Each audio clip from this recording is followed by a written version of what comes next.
Hola, Vane, ¿cómo estás? ¿Todo bien?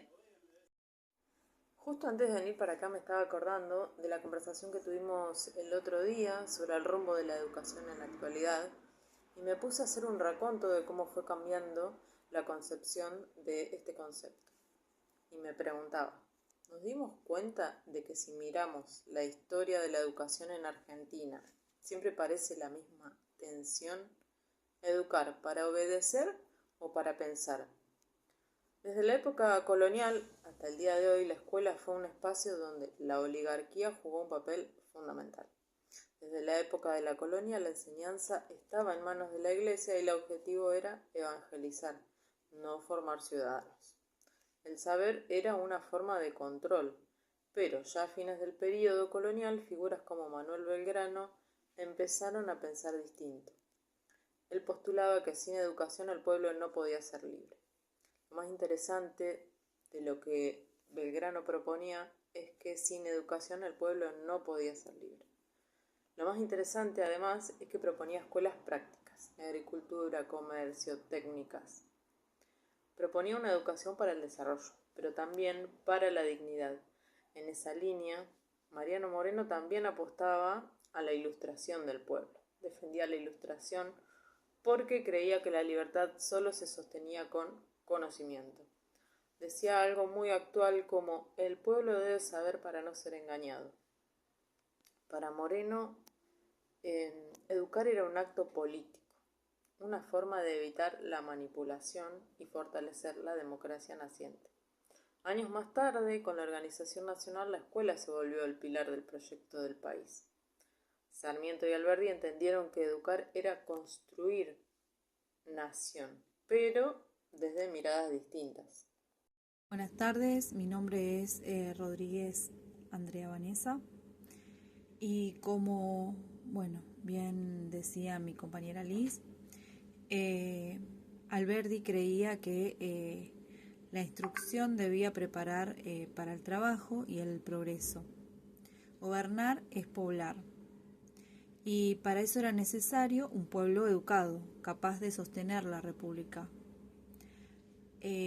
Tanto Sarmiento como Alberdi querían un país moderno, pero bueno, con diferentes matices.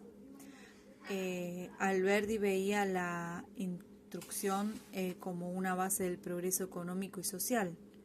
Sin embargo, Sarmiento pensaba que la escuela era un arma para civilizar y combatir la barbarie.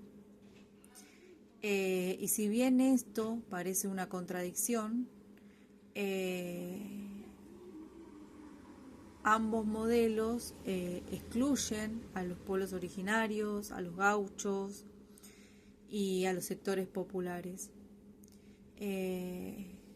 Pero bueno, hay como una tercer postura en esta lucha y aparece también la voz de Juana Manso, quien ella defendía una educación laica, libre, igualitaria, que contemplaba a las mujeres, pero con los derechos, no solo como maestras, que era el rol que les otorgaba Sarmiento.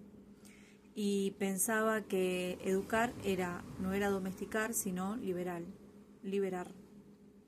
Quería una escuela que formara personas críticas y no obedientes.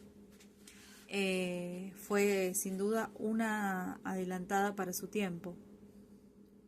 En este sentido, las hermanas Cossettini retoman un poco esto de los derechos y también piensan en una escuela viva, abierta al arte y la naturaleza. Enseñaban desde la experiencia y como esto de enseñar sin miedo no queda en ese momento nada más, trasciende y luego es retomado por otros pensadores como Paulo Freire, donde la educación debe servir para transformar la realidad, no solo para adaptarse a ella. Pero esa libertad tuvo un freno brutal con la dictadura. La educación volvió a ser usada para controlar, para censurar, para callar. Se prohibieron libros, se persiguió a docentes, se borró la palabra crítica. Educar se volvió sinónimo de disciplinar, de control. Y con la democracia en los años 80 vuelve la esperanza. La escuela recupera el derecho a pensar, a debatir, a construir ciudadanía. Es como cerrar un círculo, de la educación para obedecer a la educación para la libertad. Entonces, si miramos todo este recorrido, nos posicionamos como que la educación no es un hecho neutral. Y seguimos realizando como esta misma pregunta: ¿para qué educamos? Y desde ahí vemos que se fueron dando diferentes ideas de país y se fue expresando en la educación. Por ejemplo, Belgrano y Moreno soñaron con una educación que emancipara a los pueblos, Sarmiento y Alberdi con una educación que construyera el progreso. En cambio, Juana Manso y las hermanas Cosentini con una educación igualitaria, creativa y libre. Y en el fondo todos se deben haber hecho la misma pregunta, aunque con diferentes intereses. ¿Qué tipo de sociedad queremos? ¿Qué queremos formar a través de la escuela? Como decía Juana Manso, la escuela no debe domesticar, debe emancipar, y educar es decidir qué futuro queremos.